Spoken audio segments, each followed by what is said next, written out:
opportunity to talk to dads today, and I'm looking forward to this because, in a way, I don't know, I've been in a new phase, no kids at home anymore. Now I got grandkids, and yet I remember all those days. I remember having 3 teenagers at home.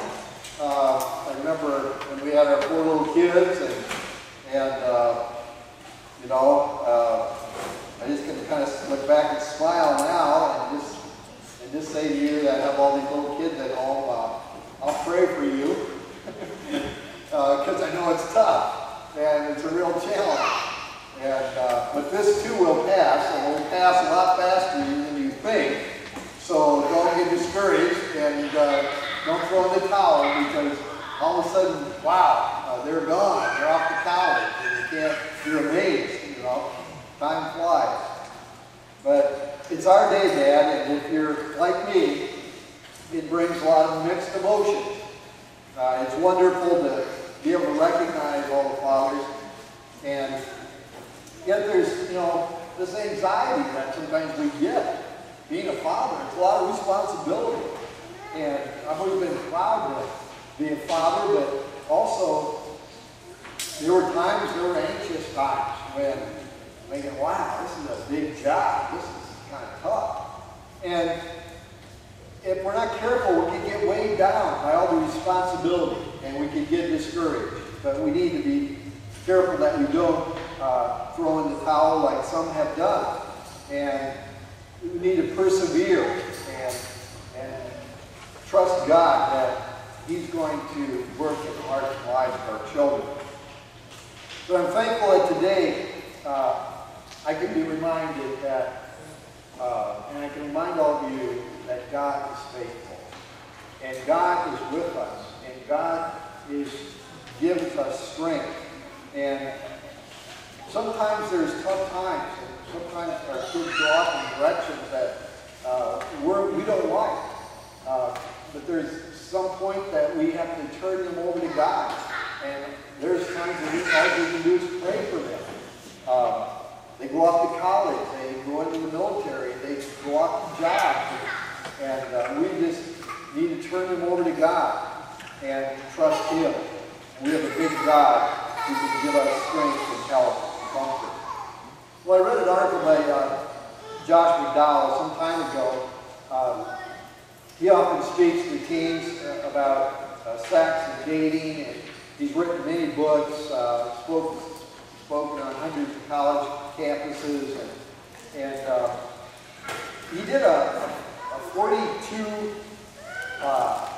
he did 42 half-hour sessions meeting with teens at a seminar. He was speaking at a large church, and he met with all these teens individually, and the first question he asked them, how many of you feel you can communicate with your father?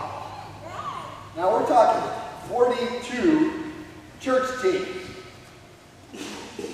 And he asked them, how many of you can communicate with your father? It's really depressing. One said, I can really communicate with my father. 1 out of 42 church kids.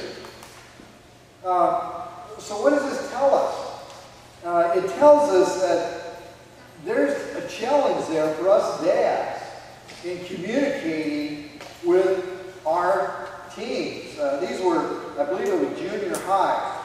There was a research study done by how much fathers communicate with their kids, and this was done with 7th and 8th graders in the Midwest.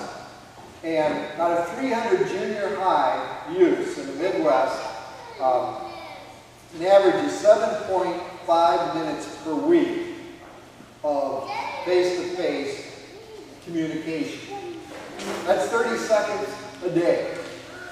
Now, when you think that that's not much, when we are trying to communicate our values, or trying to communicate our faith, 30 seconds a day isn't a lot. And that says something about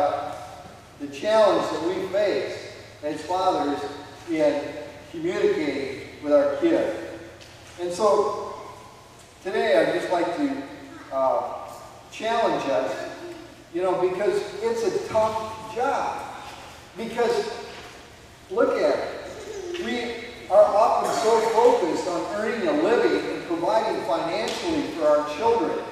And so a lot of times we're so involved in our work and in providing for them. And then if we want to take time to serve in the church and to serve Christ and spend time with our spouse, that means that there's not a lot of time left many times to really spend meaningful time with our spouse and with our kids. And so we purposely have to decide that this is going to be a priority. And this is really a challenge for every father, and we'll never do it perfectly. But I believe we need God's help, and that God gives us help. And I've asked Michael Gorder, he's a college student living at our house this year, during the summer. And you can come on up here, Michael. He's going to read the scripture. The scripture is Psalm 128 this morning, and Michael's going to read it for us.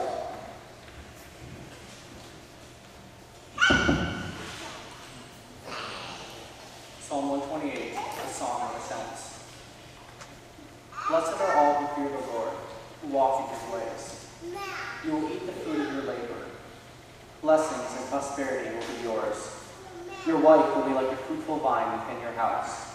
Your sons will be like olive shoots around your table. Thus is the man blessed who fears the Lord. May the Lord bless you from Zion all the days of your life.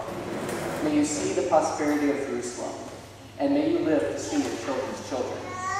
Peace be upon Israel.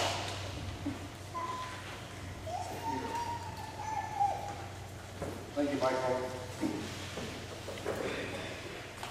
Here's the blessed man, Psalm 128. And if we divide this passage up, we first see that a man who fears the Lord is going to be blessed. And we see that in verse 1 and in verse 4. Thus is the man blessed who fears the Lord. And how will the man who fears the Lord be blessed? First of all, verse 2. He will eat the fruit of his labor, and there will be blessing and prosperity. Now, this isn't a promise that we're going to get rich quick.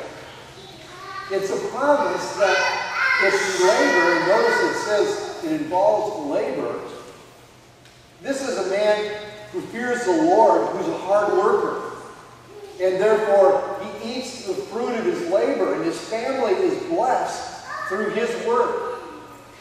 And I just want to commend you fathers who are so faithful in working hard and providing for your families. We have many fathers here today who are hard workers, and they're providing for their families. And in our economy, it's not easy. And I understand some are unemployed today because it's a tough work environment.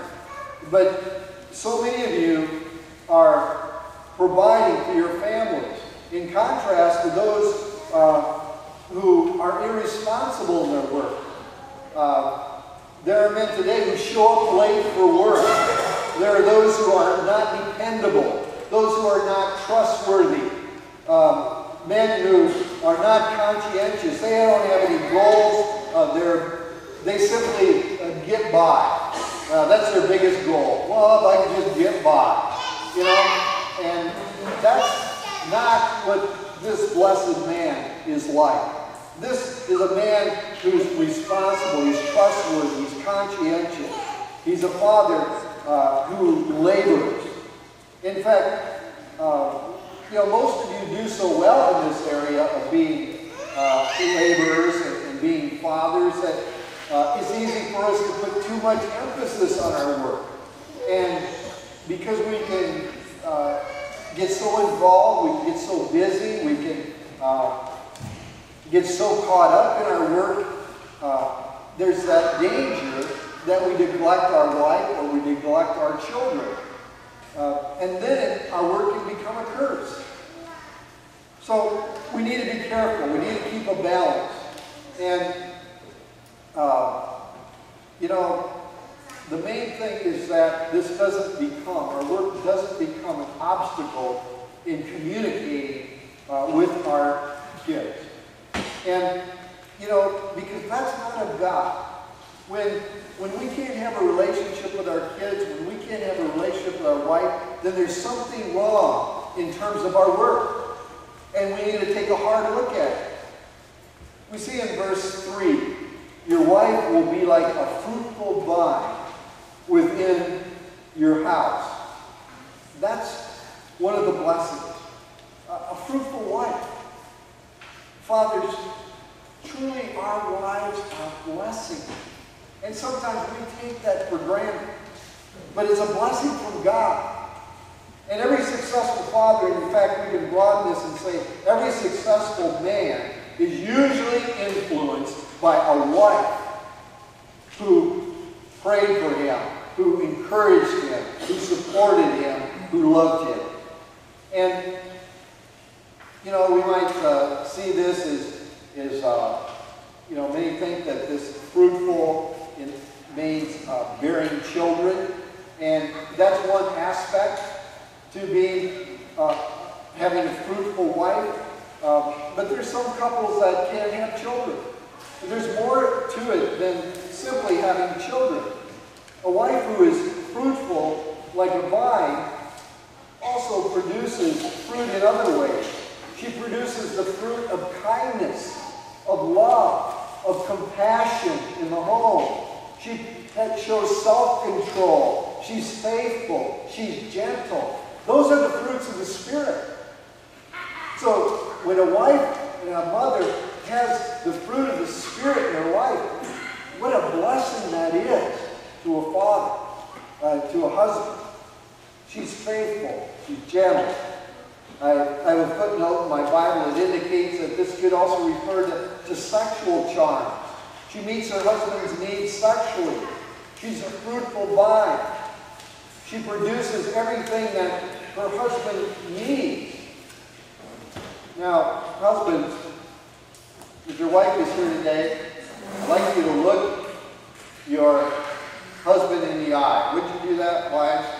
And now, husbands, I'd like you to say to your wife, you are a fruitful vine, and I love you. You are a fruitful vine, and I love you. Now, you may say, well, that doesn't seem very romantic. I've never been called a fruitful vine before.